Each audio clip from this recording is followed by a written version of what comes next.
All right.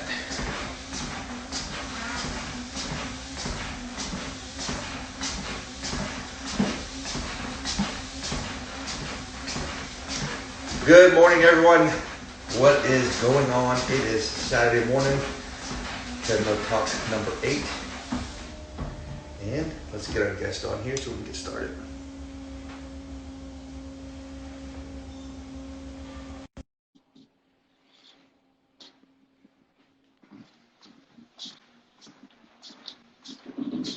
Here we go. Dun, da, da, da. Let's turn it down.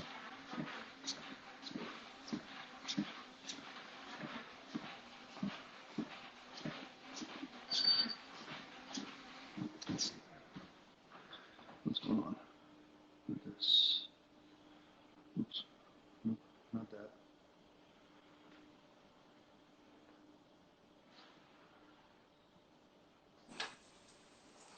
Okay. Well, hello there. Hello. Let me see if I can figure out this sand thing. There. All right. Cool. Good morning. Good morning. How are you? Oh, I'm good. Thanks. Are you out in the house, the barn, the doggy daycare? Where are you? I'm in our barn, so I Awesome. have it turned. Here we go. There's the lights-ish. It's So, nice. thank you for coming on. This is something that I've been looking forward to for a long time. I know Micah has as well. So we're going to jump right in. Favorite roller rink song? Oh my God. I haven't. Wow. I don't even remember. I probably haven't been to a roller rink since, oh my gosh, it was probably 12, maybe? Hey, that's not too long ago. Come on. Oh, only 20 something years ago. John Yeah. says pump up the jam.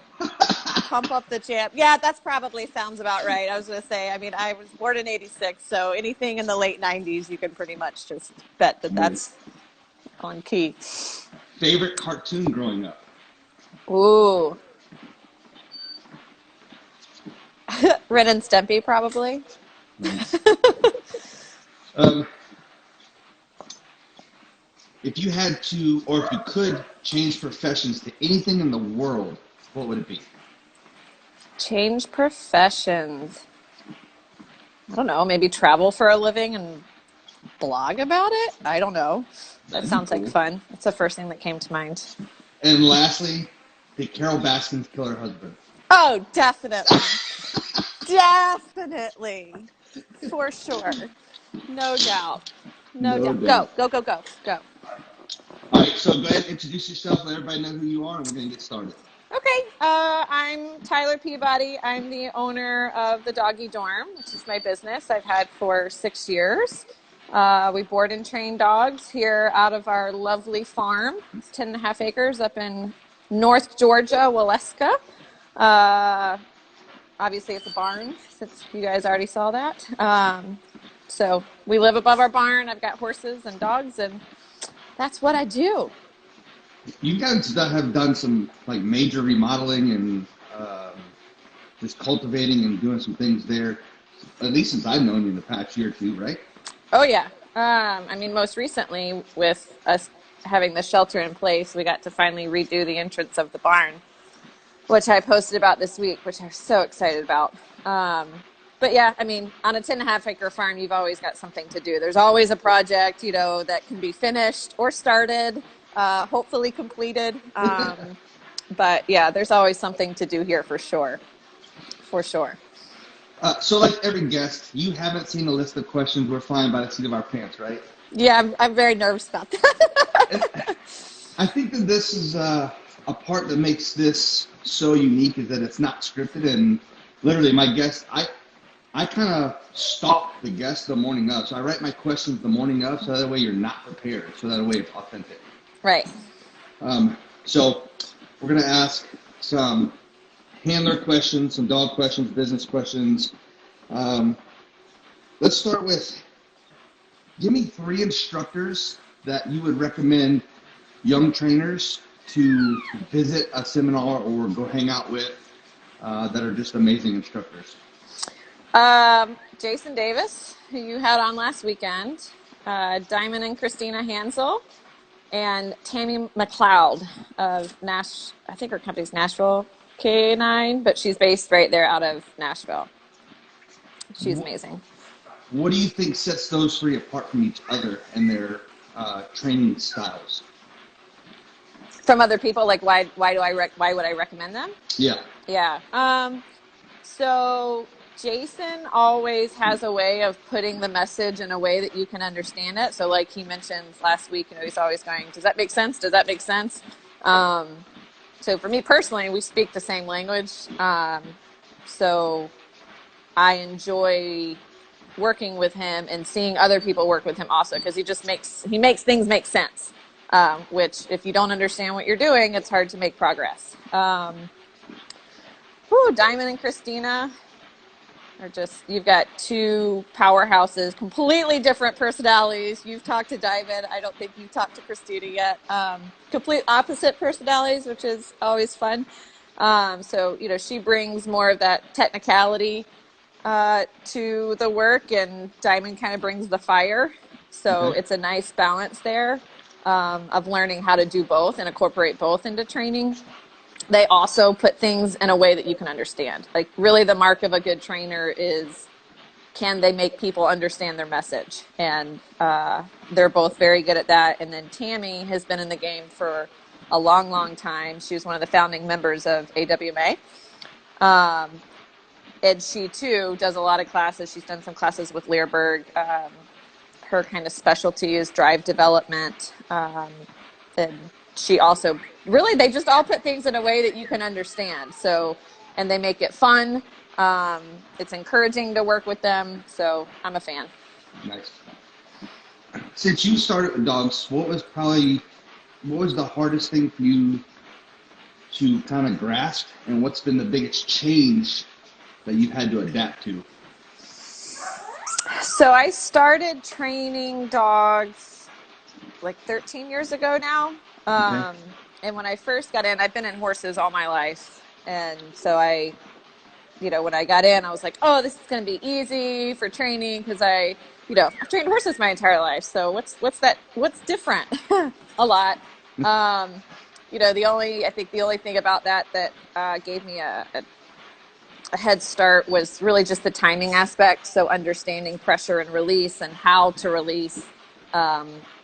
But the mentality of a horse learning and the mentality of a dog learning is very different, but the concepts are still the same. So I still marker train even my horses. But just understanding the dog language and where the dog is coming from is a completely different mindset than the horses. So that was hard for me to not put, my previous horse experience stamp on the dogs. Once I accepted that a dog is a dog, then I really started to progress. The biggest change in my personal training since I started? Yes.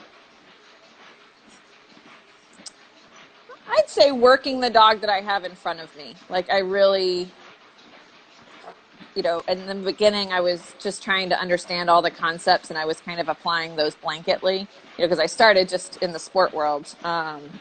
But really kind of getting in on work the dog in front of you that you have. So whatever you have at that moment, that's what you need to be addressing.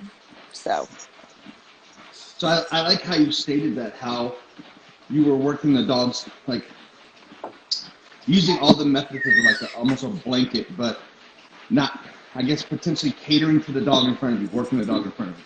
Yeah. Because that, and how to really build, actually, and I would say that, but I would also say learning how to work with my dog, not at my dog. Ooh.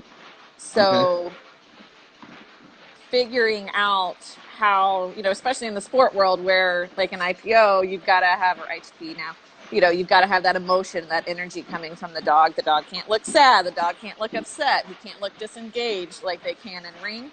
And it took a minute, but for me to figure out how to be emotional with my dog, for it to be a partnership of us working. Not me just like yakking at the dog.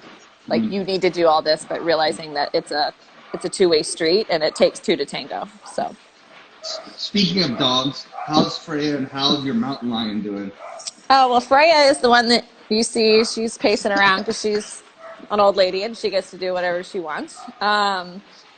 So she's still the queen bee, but I was literally just talking to Daniel about that this week, that I saw her, I think like one of her eyes is getting a little extra cloudy, and I think her peripheral vision isn't quite there, and some of the other dogs the other day sideswiped her just out in the field running around, and she was so embarrassed. She like literally was like, I can't believe I just got hit. It was like, nobody saw that. Like she literally was like, I don't think anybody saw that. You can't see the queen not wearing her crown. Right. And it broke my heart a little bit, but she's still cool. And Edit. She just gets crazier and crazier every day. She's a lot of dog that I'm going to have to be very strategic on training her, because she's just a lot. She's a lot. That's the pup that came from Diamond, right? Mm-hmm. Yeah, from Ava and Rudy, Christina's dog. Christina and Diamond. So what's your projections with that dog? What's the goals? Yeah, so she is my IGP dog. I mean, she's an IGP dog in a box. She's incredible at tracking. I mean, really, it would be as high as we can go. Like for me, the world level, to go to the FMBBs with her that's my goal. And, it's taken a while to get there, but I will get there with this dog. Like the ability is there with the dog, so I just have to stay the course. Nice. And do the right things, because she's got everything that needs, that a dog needs to compete at that level for sure. But we'll see. I gotta try to figure out how to say this question without sounding stupid. But when we were out with Bob last month, one of the things that he really drove into us was, in sport, no matter what sport it is, don't train for the next level, train for championships. Mm-hmm. And so for you to say that, it really makes sense to me. To people that are watching, dive into that a little bit deeper about that mindset. So, it's not I've never been to the Worlds with a dog. So I've gone, my old coach, I watched him compete at the FMBBs with Freya's dad, actually. So I've been to a championship like that. I've seen, in that sense firsthand what it takes to get there. So the process is, you always have that end goal, but it's all those teeny tiny little things that matter all along the way. So you are truly bridging a gap. Like, she'll be a year old May 13th, and things that I do now are going to affect stuff that happens 3 years from now. So I have to be not only do I have to be strategic because of her personality and the way that she is, but yeah, with that end goal, it's realizing that all the little things now are what add up to the big picture later on. Does that make sense? Yeah, absolutely. What's been a business decision that you've made that has been the greatest, or that has provided the greatest ROI? Really honing in on who my client is and learning to say no. Understanding that not every client, not every person with a dog is your client, and in the beginning when you first start business, right, you're always like, give me all the clients. And then you're like, ooh, I really didn't want to work with that person, and it's like, noted. So it's to hone that craft on figuring out who your actual client is, what are the type of clients that you like to work with, and then really marketing to that person, to that, that group. So that's what's going to make you profitable, because if you market to the right people that fit your bill, then you do a good job, they will follow up and then refer, and then it's just, a snowball effect. So really understanding my client base was important. So from the business standpoint, you gotta not be afraid to fire clients. Yeah. And learn when to be like, so I don't think that I'll be able to help you right now, but I'm happy to refer you out, or just something along those lines. Just seeing when a client, there's some people that you just can't make happy. and it's not worth it. There's no amount of money in the world that's worth, personally dealing with that type of person. And so just being truly Freya, knock it off. Being okay with just letting that person go to somebody else, and learning how to say that and not, sound like a bitch is good too. Or putting it in text so it can be screenshot and blasted all over social media. I'm very careful about what I put down on paper. I'm a paper person. I like, things that I want to be put down on paper are going to go down on paper. So yeah, strategic about that too. And I would just add a little bit to that. Like, if you have trainers working underneath you, if you can't see yourself working with that person, don't stick them with a trainer, because it's going to be even worse. For sure. So I think I know who the answer is going to be to this, but your favorite influence in the dog sport world?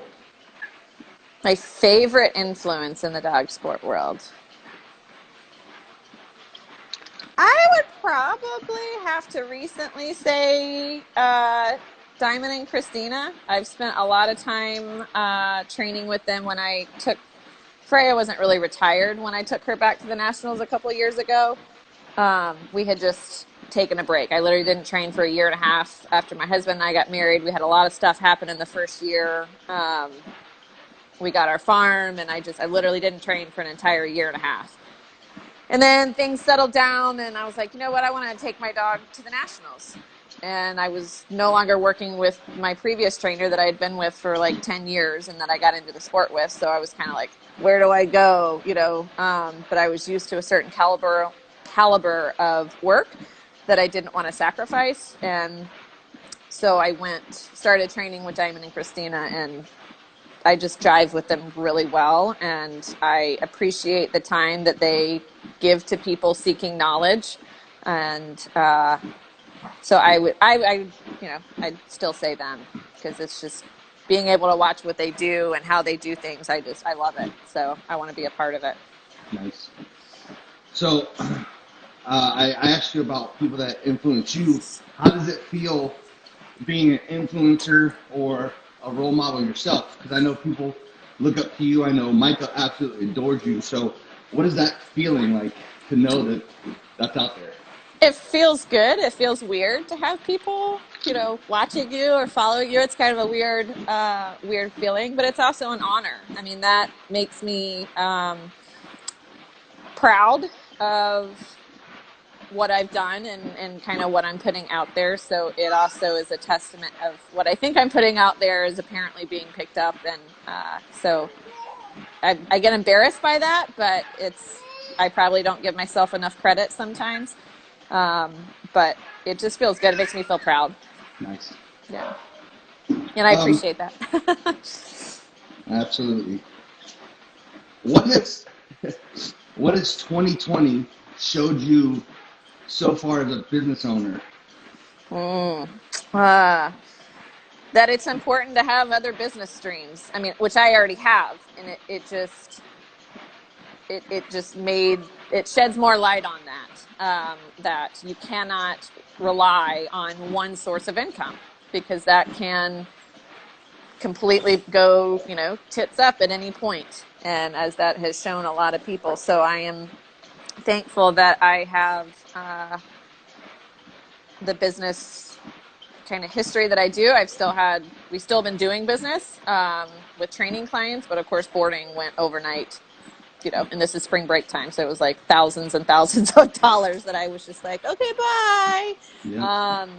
And it just reiterates how much you need to have that cushion. You need to have that 4 months worth of, income set aside for when that happens. So if you don't have that, then you gotta, it really puts that in check. But it's important to diversify your income. So whether that's within the business or if it's through other businesses as well, you just got to be able to tap into those and adapt. So I think just adapting.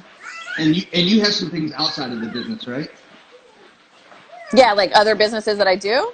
Yeah, out of the industry. Out of the industry. Yeah. So my horse business, I haven't worked very much, but I still have a sales horse that I am working up, and we'll get him ready to sell. So that's given me more time to focus on him so I can get him sold.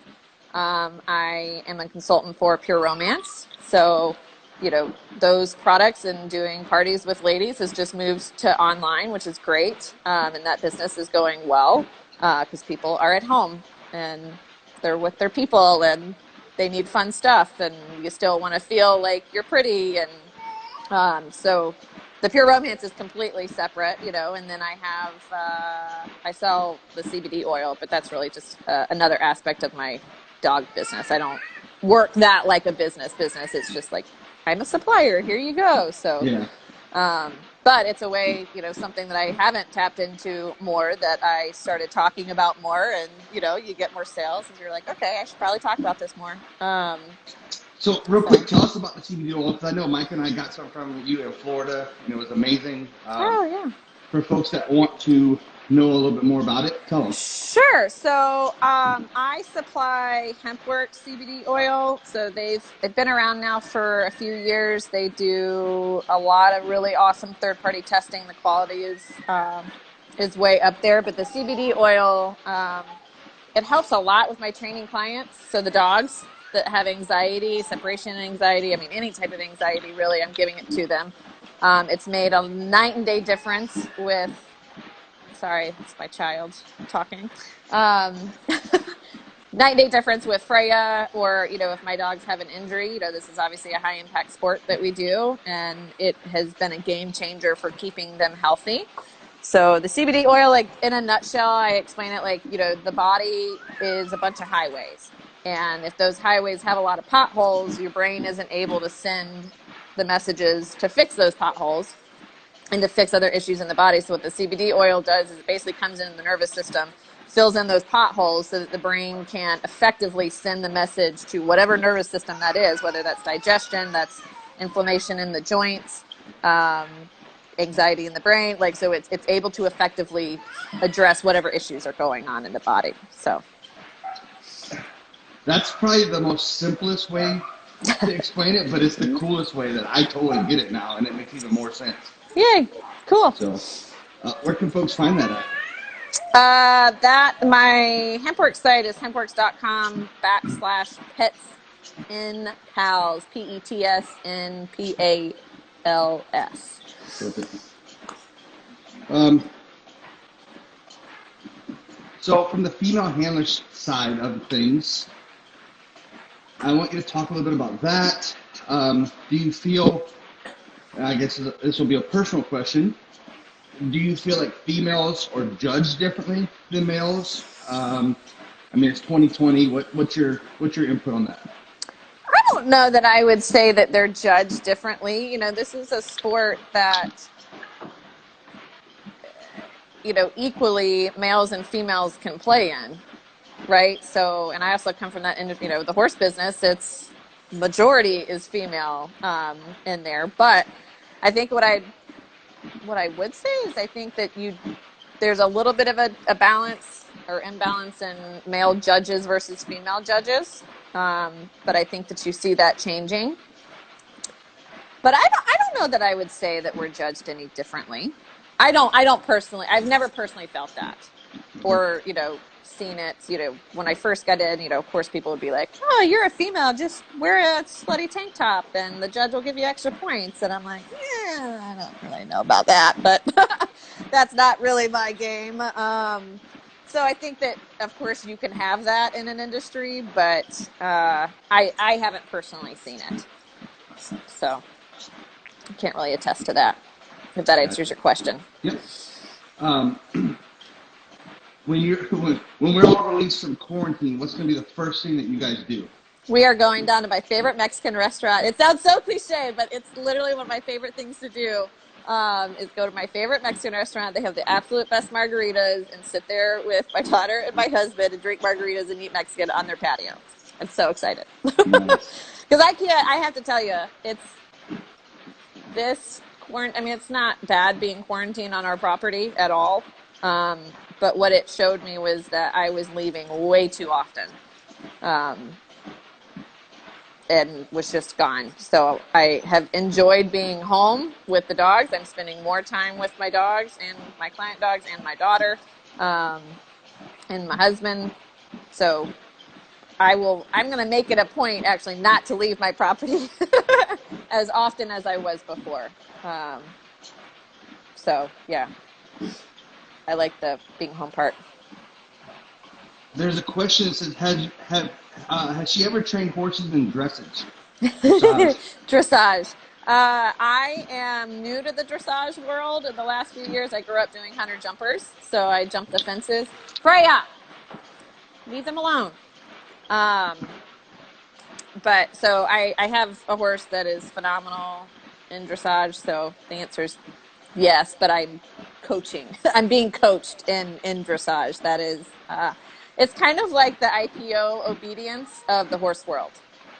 So it's dressage. It's the foundation of really any training that anyone is doing with dogs, or with horses, excuse me. But it's very, very, very, very, very technical. So I appreciate that aspect of it, just like in IGP. It's super technical. Things have to be literally just right, or you're getting, docked for that. So it's a learning process. So when Tiger King came out, the dog world went crazy because they're like, yes, finally a community that's crazier than the dog world. How do you compare the horse world to the dog world? It's the same. It's the same. You have crazy, really any industry, but I think you get people with animals in general, and that takes crazy to a whole nother level. So the answer is yes. Where you can find money, people that have a lot of money in dogs, there's a small percentage of that. In the horse world, it's a lot of big money. So when you deal with big money, just like with any type of politics or anything else, you're going to get more money equals more politics and more drama, or it can. So yes, there is just as much drama. It's just nicer drama, quality-wise than in some other sports, maybe. Eric said, I used to own a monkey and I am nuts.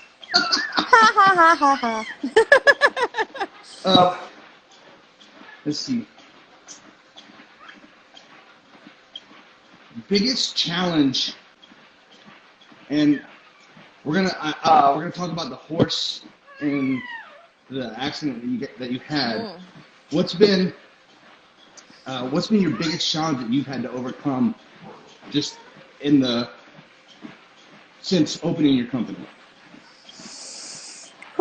Well, that first year of marriage was hard because of things that kind of happened around us, without going into too much detail. I think the story, but my husband lost his job. It was kind of a traumatic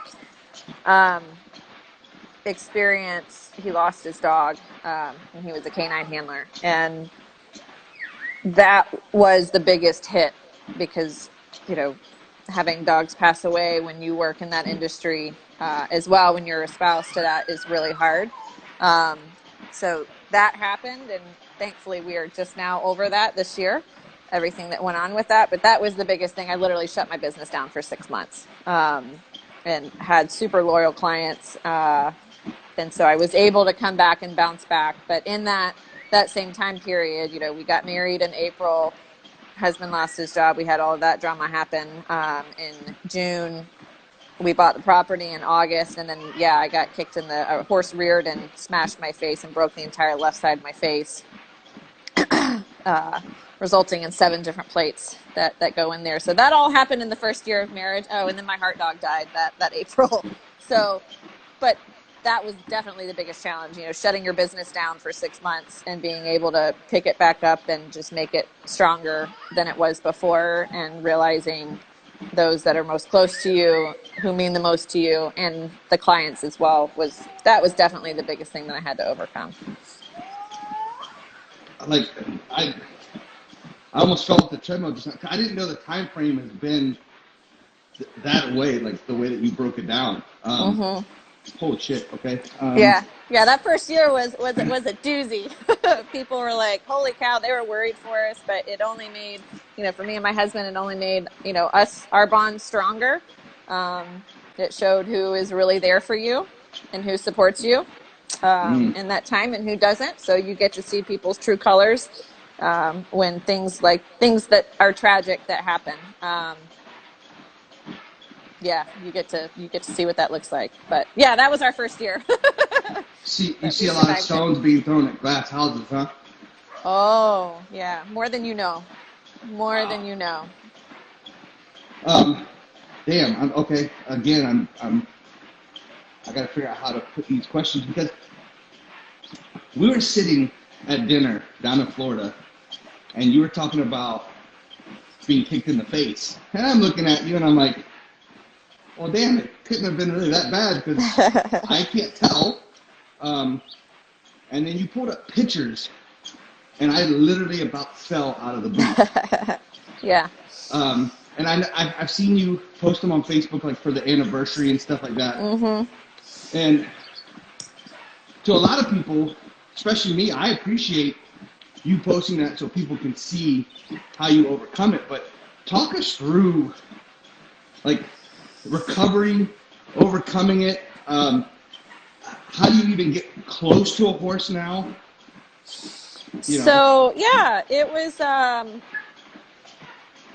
really the recovery was probably that was the hardest part. Horse people are crazy. It's like, how many times have you been bit by a dog but you still work dogs, right? How many crazy motorcycle people get in motorcycle wrecks but they still ride their motorcycle, right? That's in horses. I got kicked in the face when I was a kid, broke my jaw. I fractured the middle of my back when I was 18 from a horse. So I've had a couple of horse injuries. Fractured my wrist when I was 16 being thrown. Probably had a concussion then. And you just keep going back. But what it does. I got kicked in the face. It was so quick. I didn't get knocked out, which is crazy. But I had to wait 2 weeks for surgery. And the swelling, it actually was fine. The swelling, I was off of narcotics after like 4 days. And it's just my whole jaw you can move it. I could move it with my tongue. It was kind of gross. But going in for surgery, I'd never had surgery before. So even with all those other injuries, that was just outpatient stuff or maybe slap a cast on it. So I'd never had any type of surgery. And I have a friend that's an anesthesiologist, she's like, hey, can I set up your team for surgery? I'm like, is that a thing? I didn't know that was a thing. And she's like, yeah, you don't want certain nurses or whatever. And so she set up my team. So it was writing the... Even the nurses world is crazy like the canine world? Oh, yeah. It was really weird. It was literally like a red carpet. I get to the hospital in Emory in Atlanta, and they're like, "Oh, you're Tyler. You're over here." And you're like, "Oh, okay." And talking to any nurses, they'll be like, "Hey, if you know people that are on the inside, it's literally key to your success in your healing and making sure everything goes smoothly." I'm like naive, going, "Hey, all doctors and nurses are the same, right? Like, if they're working on you like that, that's life and death." They're not subpar. And they're like, oh no, they're subpar nurses and stuff. But I got the best of the best doctor. So Dr. Roser he's the maxillofacial surgeon. He's the chief of the maxillofacial department at Emory School. Wow. And he's like, in his 70s. And we talked to people. I literally talked to doctors that were like, yeah, I'm not going to work on you. Like, oh, okay. And he walked in and goes, oh, I can fix you. Just like that. Oh, I can fix you. Okay. So we had a lot of confidence in the team and that worked on me. So they went through my upper lip. Yeah, because my eye socket was fractured, my cheekbone, my sinuses, and then my Lafort one was fractured from here to here, and then the roof of my mouth was fractured down the middle. So they did all the surgery through the upper lip. So there's no scars or anything, but I still have some numbness. But the recovery... No one told me about the recovery. what that was going to be like. They literally like, oh, you'll feel so much better after surgery. No, that was awful. I have a small mouth. Surgery was 4.5 hours long. My lips were cracked from surgery. I didn't eat for 4 days. Daniel threatened to take me back to the ER if I didn't eat something. My mouth was rubber banded shut, and the swelling, I wasn't prepared for it. No one told me that, because the swelling had gone down on the left side of my face after the accident. And then I actually looked fine. I just couldn't really smile, before surgery. So post-surgery, the swelling, no one prepared me for that. No one told me. I had to have other people, not medical people, go, oh yeah, no, the swelling could take 6 months to go down. 6 months? And you're like, what? So it was, I'm not someone that struggles with depression, but I think I hit a point in my recovery that, when you look, there's a reason people have to go through apparently counseling when they get reconstructive stuff done to their face, because it's psychologically and subconsciously, when you're looking at yourself in the mirror and you don't see your face, it's very disjointing. Like I said, to look in the mirror, I'm not seeing the face that I was used to looking at for 30 years. So that was that mental struggle of, is my face going to get back to normal? Am I going to look like me? So people can't, that was hard, and just the pain of the recovery. But I got through it, and we're fine. I was clipping horses like 2 weeks, was it after I had surgery? I don't remember. My horses, I was clipping a client horse, I say that was $135 clip job for $125,000 face. Wow. So it wasn't worth it. And I share that for really awareness, for people to make sure, I did everything right. And that horse reared, that fast, it was just enough for my face to go like this. And he was up and getting me. So it's really the awareness of people around horses. Yeah, it's just so fast. That's crazy. Everything I did right with a 5-month-old Mal. Ugh. First decent correction he got, he came up the leash. It's one of those things like, yeah, it happens, and you're like, yeah. You sit back and you're like, man, I know I did everything right and all that. So it's, wow, I didn't realize. That puts it even into more perspective. It's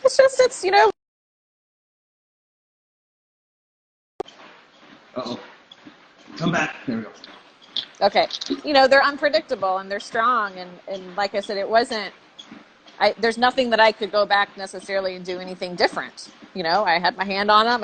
followed all the safety stuff right. He snapped. He was done. He could have been coming out of his anesthesia. He was drugged a little bit, and sometimes they can become aggressive coming out of there, and you don't know. But you got to be humble, but be as smart as you can around a 1,200-pound animal, but respecting them for what they are. So I'm real big on that, on respecting species for what they are and what they're capable of. So, if you had a mulligan or a do-over for one thing about business, what would it be?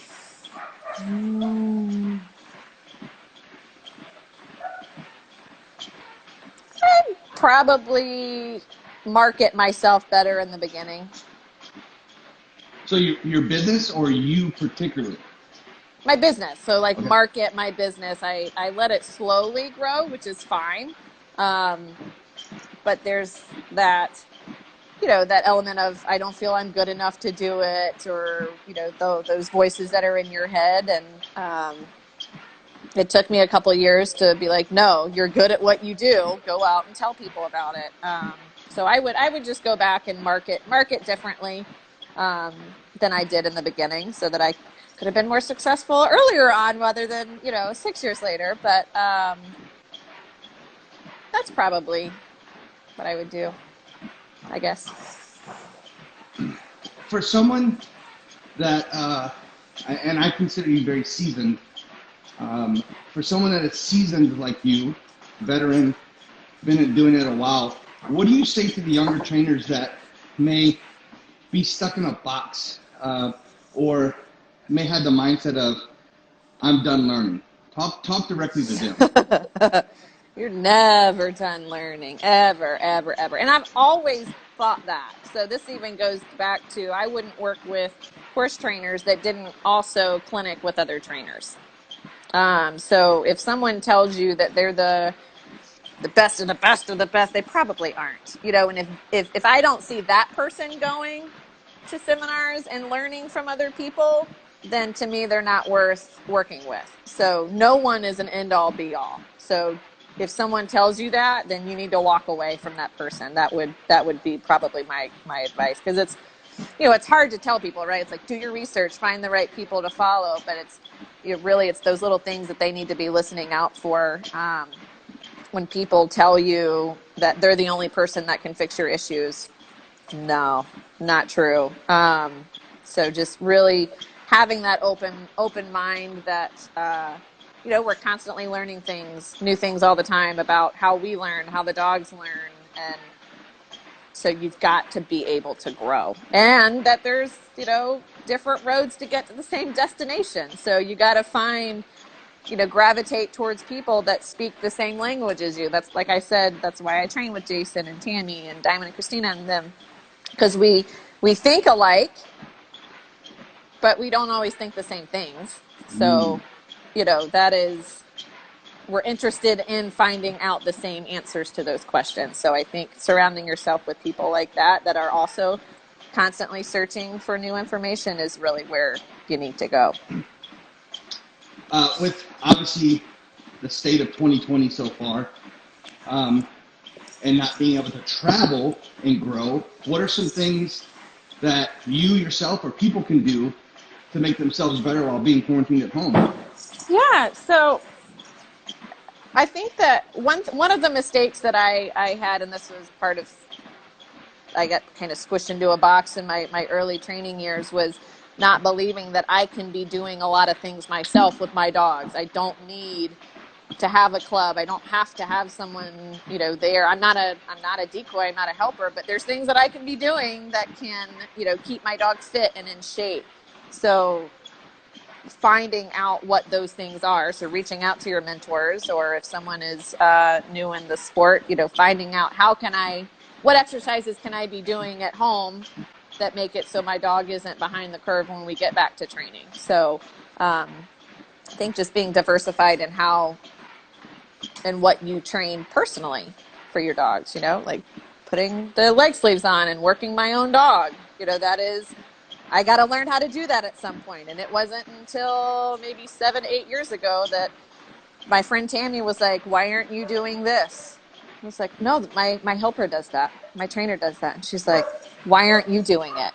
And I was like, because he does it. So she's like, again, I asked, why aren't you doing it? So it's, believing that you can do things too. Yes, you can do things to screw up your dog. So whoever your coach or mentor is, talk to them and say, hey, what can I be doing? Get their guidance on that. But understanding and knowing that you can be doing things at home, and you should. And people that are in IGP should be tracking. I haven't been tracking enough during this. I will admit to that, but that's a perfect thing that people can be doing. So it's like, get out there, go track your dog or whatever that is. Do it. And I mean, with it being 2020, we have an advantage that we didn't have 10, 15 years ago, and that's so many outlets like podcasts. I mean, Cameron Ford, Working Dog Radio, Sean Edwards has a decoy podcast. I mean, books. Some of my favorite people on social media, like Justin Rigney, puts out a lot of good information. Yeah, love Justin. What are some ways that you can be learning through the use of like social media? So it's not social media, but like Successful Together, that book is amazing to get. So like you said, podcast. I also like Justin as well. There are certain things. Was it Canameo, Sarah Prelli, and Josh Marco? I think I'm saying his name right. Like they have I've tuned into a bunch of their stuff that they're giving away for free. So there's a lot of handlers that are doing courses that are free, you know, or they're giving free webinars. So joining those and taking little tidbits that you can from those and applying it to your training. But that's something that I personally have been doing is Ken Mayo. And then, you know, we were supposed to go to the helper the workshop thing with that Diamond was holding, and he moved the kind of the school portion online. So since we can't meet, he can't fly back from Hawaii. So we are all on this Facebook group, and you know we've got our lessons to do throughout the week, and giving us pointers there. So yeah, just finding webinars that you can join and follow good podcasts. So again, that's a reach out to whoever your mentor is, or if you know those people personally, you know, go out and follow them. You know, buy and run through a Michael Ellis course or something just to do it, you know, so that you can be like, okay, I did this thing. You know, my intern that I had was following the Kohler method with this one particular dog. She's like, I want to only do the Kohler method. I want to, you know, truly understand. I was like, all right, cool, have fun. You know, she has multiple dogs, so it was like, see what that's like. Nice. You know, try a certain method that, you know, is not over the top, but try it on your dog. Try different things. Yeah, I know. Nino has a really cool webinar right now for development, and Micah's going through it. And she's got a shit ton of notes, and she's learning a lot, and she's applying it to her puppy, and you know they're both doing amazing. So that's awesome. Let me see here. Oh, give me 3 influencers that you would follow on social media that people might go look up.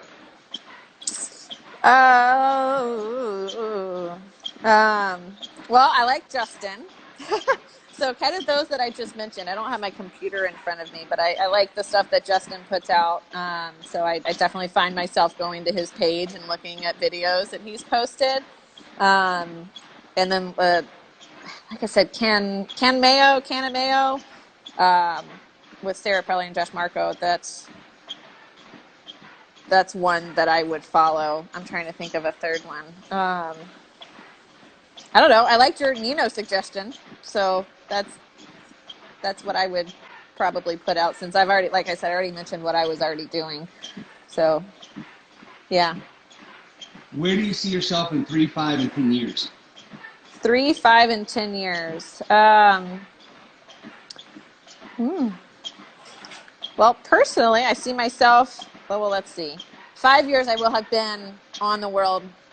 I will have competed at the Worlds for sure, with Edit. We want to. I don't know if I'm answering your question right, but we want to build a house here on our property. So that's a goal. We are just finishing out the addition for the Doggy Dorm that we're building. So the next step is to build a house, and. You know, I have a kid now, so like how in 10 years I'll have a 10-year-old. Like, that's crazy. So I don't know what I'm going to be doing in 10 years, but I'll still be doing this, still be doing horses. I mean, I'm a pretty simple gal. I like my dogs, I like my horses, I like my home, but I want to travel. That's probably it. But those goals: build the house. Have the business. I guess a goal for my business is to get trainers underneath me as well, working for the business, so that I'm more of a director than, you know, in it elbow deep, if that makes sense. Oh, yeah, absolutely. I asked John this question on Wednesday. When you're looking towards the future, when you start to hire those trainers, are you going to look for somebody with experience or non, so that you can mold them the way that you want them to be? Yeah, so that was a good question, and I think that I don't mind if someone has a little bit of experience. I definitely like what you mentioned about having a blank slate. So for me, really, the biggest thing is just how hungry are they? I want someone that is hungry enough to put in the work. So just like he said, right? Are you showing up on time? Are you wanting to stay late? You know, I had an intern the last few months, and she wanted to learn how to train dogs and behavior mods, and she was so hungry. I had to like literally push her out of my house. I'd be like, Kennedy, go home. Like, I want to start drinking wine, and I can't do that if you're talking dogs with me. No, but so she's hungry. So finding people like that. I was hungry, so it's that is what is going to make someone sustainable in the business. If you are not hungry, if you're not willing to put in the dirty work, right? So if people are like, oh, why am I cleaning kennels? It's like, because that's what you do. Like my resume for my entire life has been, I'm a professional poop scooper, man. Like that's what I do. So if you're not willing to do the dirty work, show up on time, that's just important. I just want them to be hungry and dedicated. Like that's whatever prior experience I'm a pretty good coach, so I can, mold them how I need to mold. So that doesn't bother me, but come in with an open mind and be hungry, I guess I would say. Nice. Yeah, Full Auto said, "Are you and your dog LLC is looking for 2 hungry trainers. Are you putting titles on dogs, and are you obsessed?" Yeah. So. Yeah. If I ever were to hire another trainer and they gave me a hard time about cleaning kennels with the amount of kennels I've cleaned. Right. No, that's part of it, right? That is, you got to be willing to shovel that shit, and you just got to deal, like on so many different, metaphorical levels. You just got to be willing to do it and embrace it. There's been days, literally, I've been training with Micah, and she's looking at me like, why are you on your phone? I'm like, listen, I would love to absolutely put my phone down and just give my all to the dogs, but the business still has to run. You still have to answer emails. You have to, respond to texts, because from the business side standpoint, I, in the same way, if I look out for a service, if you don't get back to me right away, I'm moving on. Yeah. So that speedy reply is very important. Very important. And I will say that is something that I got too relaxed on last year. Now, last year was also my most profitable year. So, we all hit a time where you might feel a little burnout, right? So it's kind of like, okay, but we're busy. We're getting, crazy busy. We have, I'm booked out 3 months. My boarding business was on a wait list last summer. I was like, well, that's a first. I'll take it. But knowing, like, I still have to follow up and make sure that I stay on top of that. And that is something, before all of this happened, that I was, looking into, even just a virtual assistant to answer emails and do stuff like that for me. It's also very time consuming. So I know that I think it's important that as a business owner, like, if that's what you're doing and you want to do that all the time, like, that's great. Like, for me, I know that that's a shortcoming, and I will probably have to hire someone to do that for me, because I get sick of it. But it's so important. But it's also very important that the right message gets out there. But like you said, absolutely. If you don't reply right away, then people are going. So I try to set up ways so that, people are texting me, new clients, and answering those. That was kind of rambling. Sorry. No, it makes sense. And I think as dog trainers, I think where a lot of people fail is they don't know how to manage their time. Oh, absolutely. Absolutely. That is, and I would say that's with a lot of, people in the animal industry. They're very, very, very good at their gift, their talent of the dogs or the horses, whatever it is that they're doing, and they do neglect that side. I didn't finish, but I went to business school. When I was in my early 20s, I still worked for I was an executive assistant for a guy that taught me so much about business, like made me write business plans for his company and other businesses. And, I got to see firsthand how to run a business, literally. Like, he was the business side of his sister's horseback riding company. And so going in, and I think that that's what also sets me apart a little bit, is that I understand and I'm very good at the business side. It's just a matter of, am I going to do it? Or if I want to delegate it. But that is a ball that gets dropped a lot. that people don't realize that they're throwing a lot of money away because they're not doing the paper part of the business. So making sure you've got a good accountant, making sure if you're not good at those things, then you need to be hiring somebody that is good at those things, because it's crucial. But yeah, you gotta get in on the business side, or else you won't last at all. From the business standpoint, for your social media marketing, do you set a budget monthly for how much ads you're doing out on social media? I don't at all. Really? Yeah, I think I've paid one time for Facebook ads. That's kind of been a goal for this year, is to do better in my intern, she built my Instagram. I never even had an Instagram for the Doggy Dorm until about 3 months ago. That's why it's there's very little on it. She's like, why aren't you on Instagram? I'm like, because I haven't set it up. I don't do Instagram very much. So she's like, I'm doing it. I'm like, awesome.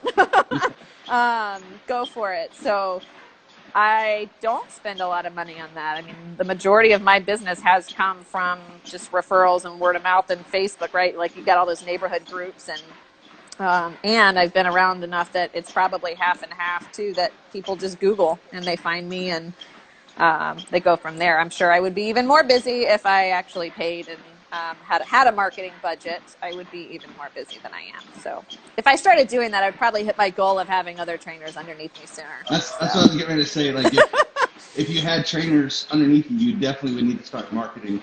Yeah. So kind of sucks, because I got to say real quick, because I don't want to run out of time, but I think this is a very important question. Number one, congratulations on your baby. Thank you. What has changed since the arrival of the baby, as far as the amount of time that you're able to put towards the business, and again, going back to time management, having a family, having a business, making sure that you keep everything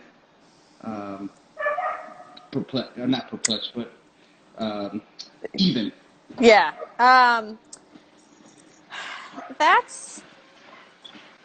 I think, when you have a kid,